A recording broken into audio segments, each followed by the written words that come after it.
Hi guys, this is Tori McJunkin. I am a physician and I specialize in helping people who have overactive bladder. And I wanted to welcome each and every one of you to the Bladder Relief Group. We're really excited to get this group off the ground, and I believe that this group has an important place.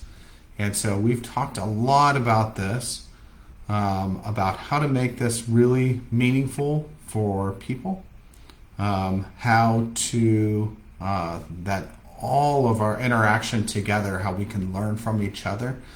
And I want you guys to know that I'm committed to making this valuable, to bring really wonderful information to this group and to you guys.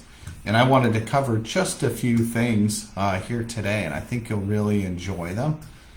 So we'll start just with some very, very basic things. And then as we kind of get to know each other and get the group further along, we will start to interact more and more with each other and learn some tips and tricks from each other. But the first thing that I wanted to talk to you guys about are what are some of the symptoms of overactive bladder. And what does overactive bladder mean? And so today we're going to talk about what are some of the symptoms of overactive bladder. And then we're even going to talk about what is the root cause of overactive bladder. And that's so important because if we can figure out the root cause of any problem, then we have the very best chance of helping people to overcome that problem. So first of all, let's talk about what are some of the symptoms of overactive bladder. I think most of you guys know these symptoms really well because I think most of you guys are struggling with some of these problems. One of the things that I'll say is overactive bladder is a cluster of symptoms. So you either have to have one of these problems or several of these things. And I think you guys know these things, but I'll first mention urgency. And so that is a sudden urge to go to the bathroom. And so that can manifest in several different ways. But it can be when you put your key in the door when you get home, all of a sudden you have to go to the bathroom and you have a limited amount of time. For some people, it's simply the first urge that they feel in their body to go to the bathroom is an extreme urge, like I better go right now or I'm going to have an accident. So that's urgency. Another one of the symptoms is called frequency, and that's going to the bathroom 8 or more times a day in a 24-hour period of time. So if you find yourself going to the bathroom every hour, that's actually too many. If you find yourself going more frequently than that, then that's too many too. So frequency is a real big problem, and actually we'll see this. I saw a gentleman earlier this week. He was waking up 17 times a night. So he had frequency, and he had one of the other things called nocturia. That's going to the bathroom at nighttime. And so during the day, he was actually fine, but at nighttime, his symptoms were really terrible. And so sometimes we'll see those things flip-flop, where people have symptoms during the night or symptoms during the day, or sometimes terribly, people have them both. Nocturia is going to the bathroom at night. Once per night or 0 times per night are considered normal. But if you're going to the bathroom more than that, so let's say you're getting up, obviously for my man who was getting up 17 times a night, that's very abnormal. But even if you're getting up 2 or 3 times a night, that becomes very abnormal. And then for people don't understand this, but that becomes very dangerous for people. So we actually know about the dangers of something like sleep apnea, interrupted sleep where you're waking up and you can't breathe. People with bladder problems actually have a very dangerous cluster of symptoms too from not getting that deep restorative sleep if they're waking up frequently. And so long term, it looks like the research and the data shows that people are much more inclined to have hypertension, diabetes, strokes, heart attacks if they're waking up frequently during the night.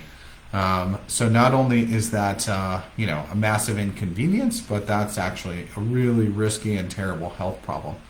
The final symptom in those cluster for overactive bladder is incontinence. So incontinence is just having an accident or any kind of leakage.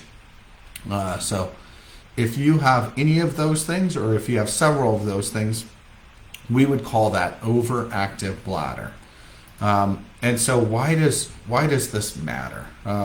Why is overactive, bladder? I think for the nighttime stuff, you guys, that obviously is a really, big problem. But during the day, it actually becomes a huge problem for people too. And I think I'd be very interested to see how it affects you the most. What's the worst problem for you when it comes to overactive bladder? Things that I hear a lot of is it makes it difficult for me to get outside, for me to exercise. I don't feel like I have the confidence. I don't feel like I have control over my body. Sleeping through the night, even things like sexual intimacy, like I'm embarrassed about those things. Peace of mind, and then it's just fatiguing, just wears you down if you're not sleeping or if you don't have control over your body. And so what the research has actually shown, and this surprises a lot of people, but not necessarily probably you guys. My suspicion is you guys will really understand this. The research has shown that overactive bladder and those cluster of symptoms like we talked about, it affects people the same as if you had really bad rheumatoid arthritis. You remember rheumatoid arthritis, that is a disease, it's an autoimmune condition that attacks the joints in the body, and it attacks small joints like finger joints, but also bigger joints like your elbows, your knees. And you see people with rheumatoid arthritis, and they tend to have this kind of shriveled appearance with their hands, with their body. And basically, just even small movements, moving their hands, moving their feet, walking, become painful for those people. And so what the research has shown is overactive bladder affects people's quality of life the same as if you had rheumatoid arthritis. And so obviously, if you have really bad rheumatoid arthritis, people actually can see it, and there's some empathy there. If you have something like overactive bladder, many times only your closest, friends or family members will even know that you're suffering. It's one of the silent kinds of diseases. The other thing that I think is very important for all of us to understand is that you are not alone, that this is actually a really, really big problem.